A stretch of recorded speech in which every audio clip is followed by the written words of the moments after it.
And is I'm just going to, if you're going to ask me questions about the rules and the flags, because, I've got this, before we start, I've just got this whole section on South Africa in the great, book, fantastic. which, if you want to, if you'd like to go through, Yeah, I we can, we I are. can. Yeah, we are recording, so I'm just going to do a quick sting, 3.5-second sting, and then away we go. Okay. Clem Sunter is with us, and well, Clem, we need to get insight from you. It has been a insane day for South Africa, for many South Africans not knowing what's going on. I'll just give you a small anecdote. I have a sister-in-law who lives in Pietermaritzburg. In their area, many of the residents last night were protecting the entrances to the area, concerned that the mobs might decide to go into the suburbs and start looting homes. That's how crazy it's become. What is going on in our country? Well, Alec, I feel more that it's about the desperation of the moment we're in, because even before the pandemic, the life of most people in this country was very hard, and there was a very high rate of unemployment. I travel regularly from Somerset West through to Muizenberg on the coastal road.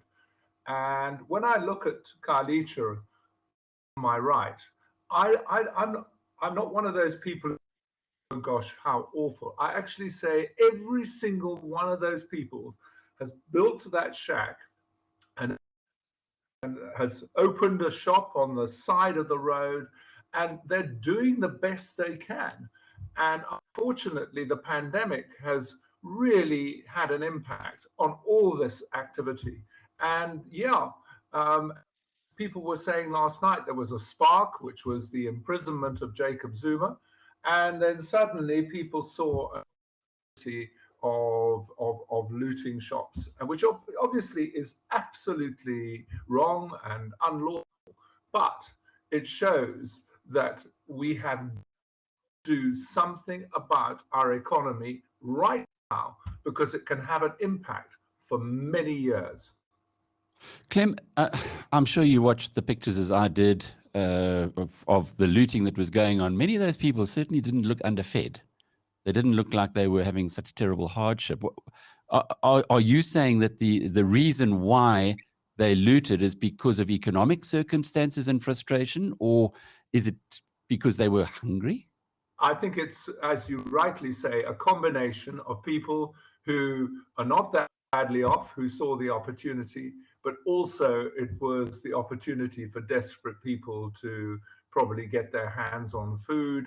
Obviously, there's two sides to this, and there's community resistance to this, and thank heavens there's community resistance to it.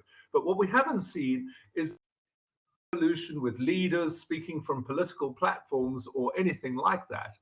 It was an that widened very to a large number of people, and one of those reasons, without a doubt, is the fact that our economy at the moment is in a very dire shape. We've run out of money. We've had years of corruption, and now we're nice. And this event, which I call a flag, basically is something we've got to pick up on, because it's an indication that the worst case scenario has increased in probability. You've just finished a book, and of course it's very appropriate always to be talking to you about your books. They are looking into the future. They are warning us about things. Just lift it up a little, Clem, so we can see. There we go. A little higher there. Higher. Just a little higher. Yeah. There we go. Okay. Now I think we all got it. Thinking the future. Yeah. Clem Sunter and Mitch Ilbery. Why did you write this book? What was the point of this one? Yeah, Mitch is the son of Chantal Ilbery. I've written 3 books on foxes. And what I decided to do in this book, Alec, is on the philosophy behind approach that we advocate, which is that you look at the future considering multiple futures, which we call, you look at the flags and then you assess the probabilities, that you do that rather than try and forecast and predict the future. Because at the moment, one of the most influential books on futurism is super forecasting.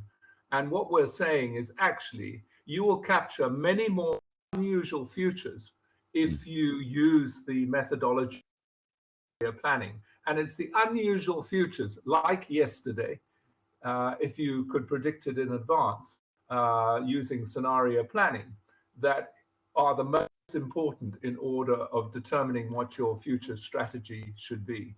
And Clem, we quote in the book, sorry, that intelligence agencies so often don't pick up on the kind of flags that are about to change the game, because they cannot separate the signals from the noise. And so, yeah, it's a book about the process of looking at the future, where we do it from the shoulders of giants, such as Aristotle and Plato and Charles Darwin and David Hume. We're using their wisdom to provide this clear-cut methodology of looking at the future. You got international recognition. Well, you've had international recognition for years. We've had a fabulous profile on you. And I know you're not keen on those kind of things, but the Alec Hogg show, I think it was episode 4, we went into your background and how you got into this. But you've been doing this work now for decades. I have. Since the 1980s, when I was introduced to the methodology by Pierre Wack, who at the time was head of scenario planning at Royal Dutch Shell, and he was retiring. And so in the early 80s, he gave us a lecture at Anglo American on the whole process. And we thought it was great. And so we introduced it in Anglo. We did an exercise in the mid-80s, which in retrospect was, I think, very good. Not only did we capture the Soviet Union might disappear by the end of the 80s in our global scenarios, we captured 2 scenarios for South Africa: the high road of negotiation leading to a political settlement, and the low road of confrontation leading to civil war and away. And I can tell you at the time, Alec, nobody thought the high road was possible. And that's why, we feel forecasting won't capture the future like that, because it is so improbable. But it happened. And the only thing that didn't happen was we have not gained economic freedom to go along with our political freedom. And so we are now at the economic crossroads. And that's why this moment is for us. We have to get our economy right. High road, low road from here. Yeah. The 2 scenarios we have in this book is a people's economy, where Cyril, in fact, sets up the same kind of command council that he has for COVID. He does the same thing for trying to introduce a much fairer, inclusive economy. And he would include quite a few entrepreneurs on that list. People like Adrian Gore, who've founded Discovery, people who know what it's like to set up a business. And he would put the same kind of passion into that as he has done into protect us from COVID. And we would have regular report backs on how many new businesses have been formed in the townships, how many banks have set up micro lending facilities, how many websites have been turned into e-stock exchanges in the major cities, how much of a supply chain of a big business like Pick and Pay and has been focused on generating entrepreneurs. Those are the kind of statistics that would be regularly reported on, because the only way we're going to create jobs now and get out of the appalling unemployment situation is to put a huge emphasis on new business creation, because the old world of work is over.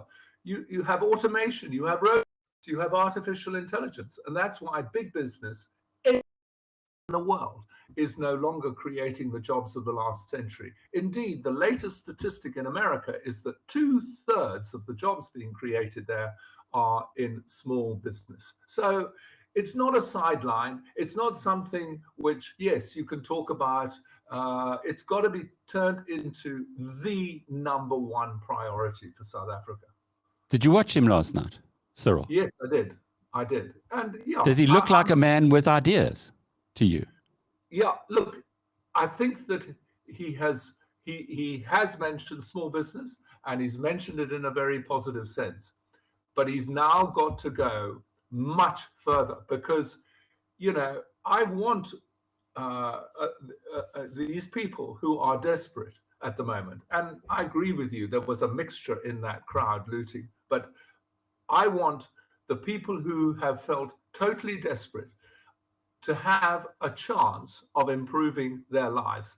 So in this book, we talk about economic freedom, just like Julius Malema. That's probably why it's got a red cover, this book. Maybe Penguin doesn't want to be seen to be part I remember your discussion with Julius Malema that you're also an economic freedom fighter. But I want to ask you something more kind of relevant right now. You have thousands, if not tens of thousands, of small business owners who've been wiped out by these riots. The police were standing by watching. We have many, many videos on the site from KwaZulu-Natal, from the Midlands. What kind of a signal does that send to entrepreneurship? You put everything into a business, you're barely surviving, and there is no rule of law because the mobs can just come along and steal. Surely that is the first thing that needs to be addressed, Clem, before you start saying to people, become an entrepreneur, because you might actually get wiped out.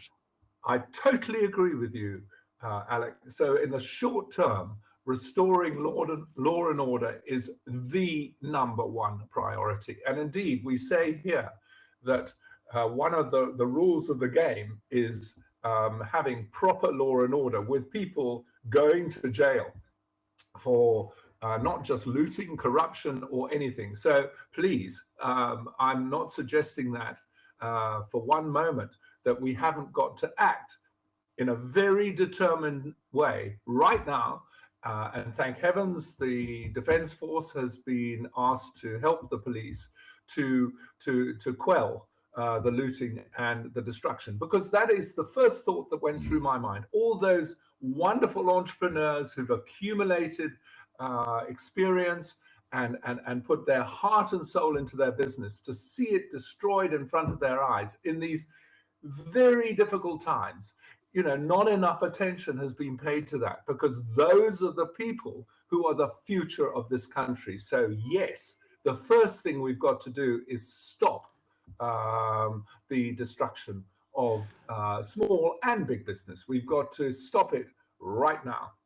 But getting back to the high road that you've outlined for us, the ANC's policies are completely on the other end of that. They aren't promoting entrepreneurship. They are promoting cadre deployment. They are promoting corruption. People are tired of hearing that the ANC can change. Do you really think they have the ability to do and to embrace this kind of policy that's much needed? Well, that's why I've written this book with Mitch, is we want to show them that the future is different. It was like when you're repeating what people said to me in 1987 when I produced the first book on scenarios called The World and South Africa in the 1990s. People said, why did Anglo allow you to waste your time writing this book? Because there is no way the government, the National Party government, is ever going to negotiate with the ANC and with Nelson Mandela. And so, writing fairy tales is ridiculous. But actually, it turned out to be correct. And we did take the high road in releasing Nelson Mandela. In fact, I saw him in prison about a month before he was released. And he said he'd read the book, and he took particular note of our high road scenario. So, I'm saying that even though this may be improbable, the whole point of our process, which we advocate in this book, is to put on the table improbable futures. And right now, it's that the ANC will switch their economic policy into a full-scale commitment to small business to create an inclusive economy, which is my version of economic freedom, and that in a few years' time, people will look back and say, well, you did capture it in this particular book. And so, you know, we've all got to now put our weight behind this kind of movement. And it's not just a top-down movement with Cyril and a council of CEOs. It's going to have to be a ground-up movement as well, in the sense of a revolution of thinking in the minds of municipalities and small towns and rural areas about what constitutes the best way to go forward in terms of creating a proper economy, an economy that actually we deserve, since we are now a political democracy. But why does it have to be the ANC? Why can't it be a different political entity, a Herman Mashaba perhaps, a Muzi Maimani, a collaboration of others? That surely to goodness, any rational thinker looks at this liberation movement and asks whether it is possible for them for that particular leopard to change their spots when it's so deeply embedded. And that's really my question to you, because many South Africans are saying, well, the ANC's got to change, but in a constitutional democracy, if a political party has mucked up as badly as this one has, then surely that means that the democracy itself will enact the changes. Yeah, I take your point completely, Alec, and maybe the next elections will mean a change of government. I don't know that. All I know right now is they're the leaders. And just as in 1986-7, people were saying, well, why aren't you pushing the Progressive Party? And my point was, well, these other guys, the National Party, are in power. And it's their minds that we're trying to change with our scenarios, because the whole point of putting a good and a bad scenario on the table is to influence the people who actually have the power to change things. So that's what one's trying to do right now. But sure, you're absolutely right. If another political party comes into power, they've got to see that this is the path to a positive future, that we create a people's economy. So I don't mind who does it. The whole point of being a futurist is to say, these are the steps that you have to take in order to create that positive future. And so that's what we do in this book. If you're a politician, here's your blueprint for a prosperous country. What is the low road? From particularly in the light of what has happened over the past few days, especially yesterday, and continues this morning. And the question there is really that right at the beginning, when you said the odds of the low road have been enhanced or have reduced, the odds of it happening have increased after the developments of the past few days. So what is the low road? What is the alternative to a people's economy? Right. The second scenario, I'm reading from the book, we call cautionary tale. Here, South Africa experiences rising popular anger caused by an economy that is stagnant, exclusive, and cursed by a dismally high unemployment rate. This leads to further disunity and widespread violence, with a possible endpoint of total anarchy in the chain of causation. So there you have it.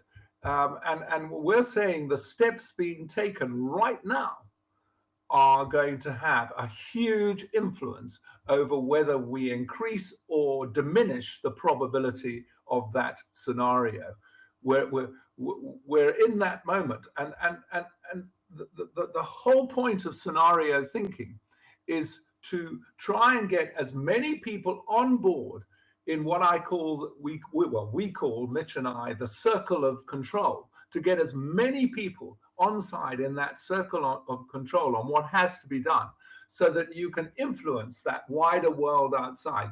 And just as social media has created this completely different world in terms of creating momentum for so many different movements, we want to create a movement for entrepreneurship and creating economic inclusion in this country. Because I go back to my point, the classical approach of the last century of just using big business to create new economic activity no longer works, because we have moved on in terms of automation and other technologies. So you want to bring the unemployment rate down to 5 to 10% in South Africa, we've got to create this entrepreneurial economy. And the thing which, in a sense, depresses me is that we've got so many talented entrepreneurs in the township. I've been into Khayelitsha. I've seen them. They're fantastic, and they're running small businesses. And what Cape Town municipality should be doing is saying, here are the top 1,000 entrepreneurs in Khayelitsha. What are we going to do to bring them into the mainstream economy? What are we going to do with all those entrepreneurs in rural areas who are adding value to agriculture in order to grow their businesses? In fact, my company, Anglo, did exactly that with a project called Zimeli, where they looked at which suppliers they could back to produce goods for our mines. And it really, really worked, because there are so many talented entrepreneurial people out there. I've talked about one for a long time called Siubelela Zuza, who was a student that we interviewed for the Anglo Scholarship Scheme. And he actually won a NASA award and had a minor planet named after him because he created a rocket fuel that was more energy intensive than NASA itself. We've got those kind of people in this country. Elon Musk is a product of South Africa. So why aren't we really pursuing this with the same passion that we're pursuing the fight against the pandemic at the moment? Oh, I think we know. I think we know that very well, and it's been well documented and well articulated why we aren't pursuing that. We have a political party that has a different ideology. But getting back to the point that we're at right now, you say that the decisions taken now are going to determine whether we go the high or the low road. What is those decisions? Just help us through to understand what flags we need to be looking at as members of the public that are going to take us on the high road and then alternatively on the low road. Well, probably the most important flag is that we have to see what can be done, as I said, from ground up to allow the small businesses that already exist in huge numbers in South Africa to really grow, because we have removed the barriers of bureaucracy. We have not allowed big business to dampen the prospects of those small businesses, and we've created a much better environment for finance to be offered to entrepreneurs, either by the big banks forming a micro-lending bank or maybe through e-stock exchanges. We have to, secondly, obviously run our state-owned businesses like proper businesses with CEOs who understand the game that they're in. It, as you rightly say, cannot be cadres of the ANC that run these businesses. They've got to be run by proper people, because as China showed, if you get your infrastructure right, you can grow your economy at 10%. When I went and did a lecture at the Central Party School, the inner sanctum of the Chinese Communist Party in Beijing in 2006, to show them how scenario planning worked, they said to me, we got the motto of Deng Xiaoping all over our walls in our lecture rooms, because he did two things for China. He said we've got to do everything about our infrastructure to provide the platform. And secondly, we've got to allow individual Chinese to create wealth. This is the Communist Party saying that. We've got to allow individual Chinese to create wealth.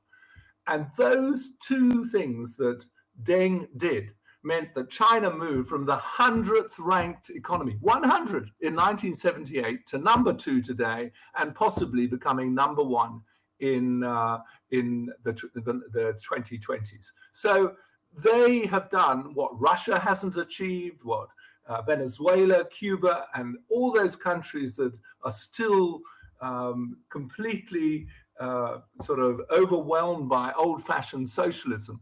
They haven't done that. The Chinese saw the light, and we've got to see the light by running our state-owned businesses in a way that provides that platform. And then obviously, as we both agreed, you've got to have law and order. And you've got to stop corruption because it bleeds the economy. And as we can see at the moment, we've run out of money. And so there's got to be a real sort of commitment to this by actually sending people to jail. And then lastly, the whole of our last chapter of this book is on education, because in the end, that is what determines a nation's future prospects, is the quality of its education system. And Japan showed that, and Singapore's shown that. You've got to put far more emphasis on providing the kind of education with the latest technologies that are available today that will have a chance of creating the kind of people who will become successful entrepreneurs. So yeah, these are the kind of things that have to be done. And obviously one's got to watch the flags, like what is the Gini coefficient of inequality? Is it going up, which was obviously a red flag? Is it going down? And we're becoming more equal? That would be a flag. And then the number of new businesses being created, the unemployment rate itself, all these are flags which Cyril should regularly go on television and tell us about, like he's doing at the moment with the pandemic. And if he doesn't? If he doesn't follow your game plan, if they remain with the existing game plan, which is pretty well documented, what happens? Well, as I say, yesterday, and you agreed, Alex, was just extraordinary. And it was a really red flag. And it shows that the decisions made right now are probably going to have consequences for decades to come, as we say in this book. And therefore, you know, we have to do some extraordinary things now to get us on the right track. Clem, you're a national treasure, and I say that in all honesty. Many of us look to you for guidance and for insights, and thanks for sharing this with us so passionately today. But if you were to put the two scenarios, if you're able to even do this, the high road and the low road that you've articulated for us today, what are the odds as we stand today after the chaos that has occurred in the last few hours?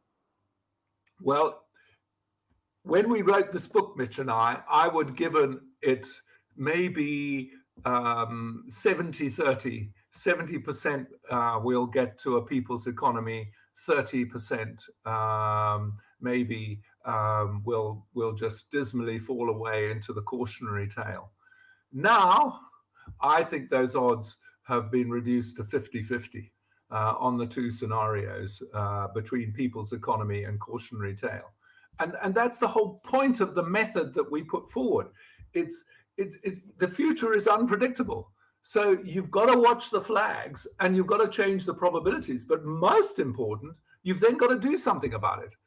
As one of the chapters in this book says, it's about thinking and doing. If you just think, you don't change the world. You've got to think and do. And that is why in that chapter, the two giants that we have are Nelson Mandela and Steve Jobs, because they both turned their creative thoughts into action.